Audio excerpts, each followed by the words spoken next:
আসসালামু আলাইকুম viewers, welcome to my YouTube channel. আশা করি আপনারা খুব ভালো আছেন। আলহামদুলিল্লাহ আমি অনেক ভালো আছি। তো আজকে থাম্বনেল দেখে আপনারা সবাই বুঝে গেছেন যে কোন বিষয়টি নিয়ে আলোচনা করব। তো আজকে যে থাম্বনেলে যে গাছটি দেওয়া আছে কম বেশি সবাই চেনে।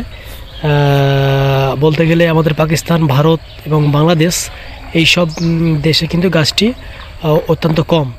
তো কম বেশি সবাই চেনে এই গাছটি। তো প্রথমত বলি, গাছটি হচ্ছে অ্যাভোকাডো। অ্যাভোকাডো ফলের গাছ, যেটি একটি মধ্য আমেরিকান মেক্সিকো জাতীয় ফল। এটা মেক্সিকো জাতীয় ফল, যার বাংলা নাম কিন্তু মাখন ফলও আমরা বলে থাকি, মাখন বা অ্যাভোকাডো। আর অনেক অনেক বাঙালিরাও এই ফলটিকে কুমিরের নাশপাতি বলে থাকে, কারণ অ্যাভোকাডোর যে চামড়াটা কুমিরের গায়ে যেমন খসখস টাইপের বা অমসৃণ টাইপের হয়ে থাকে, তো অ্যাভোকাডো ফলটা কিন্তু সেম। তার জন্য কিন্তু কুমিরের নাশপাতি এটাকে বলে থাকে। আর এই বিদেশি ফলটি আমাদের এই দেশের মাটির থেকে বাইরে একটি অন্যতম প্রোটিনতম এবং সুস্পষ্টিক একজন এবং খুব সুন্দর একটি ফল। এবার মেন বিষয় আসা যাক, যে আমি বলি যে অ্যাভোকাডো যাদের ছাদ বাগানে আছে অথবা যারা ভাবছেন যে এই নতুন এই ফলটি বা নতুন এই চারা গাছটি চাষ করব, তাদের বিষয়ে সামান্য কিছু কথা, এই গাছের সম্বন্ধে পরিচর্যা এবং সামান্য কিছু কথা আজকে বলবো। তো আপনারা দেখতে পাচ্ছেন যে আমার এই গাছটি সামান্য একটি প্যাকেটে 3 ফুট হাইট চওড়া হয়ে গেছে।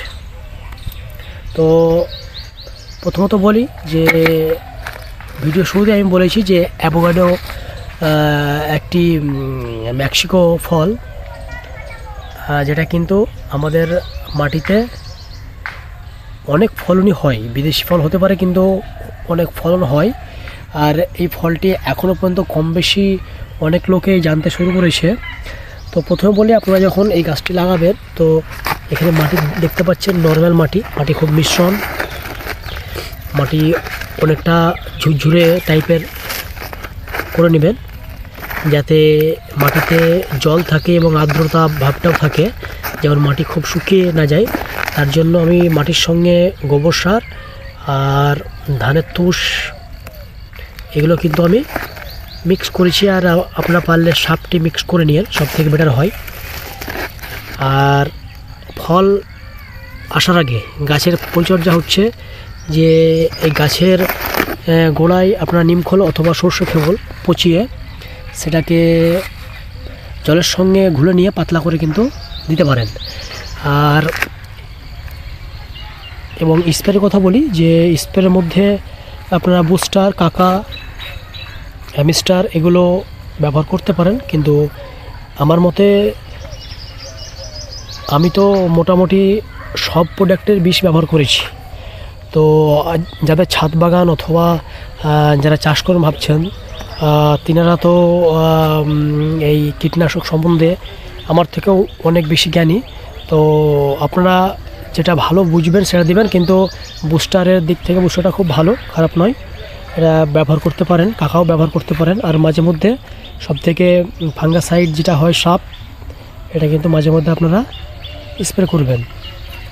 তো অ্যাভোকাডো ফল একটি বিদেশি ফল, তার জন্য বলি যে এই গাছটি কিন্তু পুরোপুরি একটা গ্যাপটিং গাছ। আপনারা লক্ষ্য করতে পারছেন যে গাছটি গ্যাপটিং। তো গাছটির বয়স এই প্যাকেটে আমি যতদিন এটা শিফট করেছি, তো গাছটির বয়স মিনিমাম 4 মাস হয়ে গেল। তো 4 মাসের মধ্যে কিন্তু গাছটা অনেক বড় হয়ে গেছে। আশা করি এবছর আর ফল আসবে না, আগামী বছর গাছটাতে কিন্তু কিছু পরিমাণে ফল পেয়ে যাব। তো আপনারা যারা ছাদ বাগান অথবা জমিতে চাষ করে ভাবছেন, তো তারা এই ফলটি অল্প পরিমাণ চাষ করতে পারেন, কারণ আমাদের পাশে এটা এখনও বললাম, তো প্রথমে বলেছি যে কম বেশ সবাই চেনে। তো মার্কেটিংয়ের দিক থেকে আপনাকে খেয়াল রাখতে হবে। আর যারা শখের বসে ছাদ বাগান করতে চান তারা অবশ্যই অবশ্যই অ্যাভোকাডো কিন্তু 1 পিস আপনার ছাদ বাগানে রাখুন। এটা খুব সুস্বাদু এবং মাখনযুক্ত, হলুদ এবং বাদামের স্বাদযুক্ত একটা ফল, খেতে খুব সুন্দর। তো আর ভিডিওটা আজকে আর বড় করছি না।